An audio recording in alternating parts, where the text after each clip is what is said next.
تحياتي. للأسف مازال هناك بزاف ديال النساء في المغرب كيتعرضوا للعنف في الحياة الزوجية، سواء كان على شكل ضرب أو سب أو تحقير أو تهديد أو حتى التحكم في المصروف والحياة اليومية.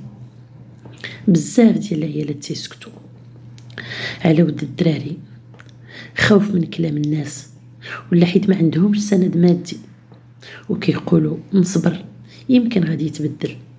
ولكن العنف غالبا كيزيد وما كينقصش، حتى قد تصل هذه المرأة إلى فقدان حياتها أو فقدان حياة أحد أبنائها أو تركيب عدة عقد نفسية. واش الانفصال حل في هذه الحالة؟ الانفصال ماشي فشل، الانفصال مرات كيكون حماية للنفس، حماية للدراري، وبداية حياة بلا خوف ولا إهانة.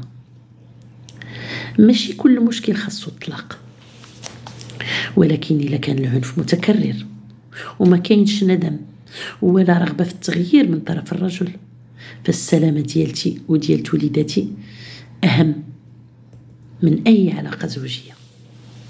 خلاصة القول هو أن الصبر راه ماشي هو أنك تسكتي على الإهانة والتحقير والضرب والجرح والعقد النفسية، والزواج راه ماشي هو أنك تتحملي العنف وتعيشي في عذاب حياتك كاملة. والانفصال ماشي عيب، العيب هو أنك ما تعيشيش بكرامة. تحياتي.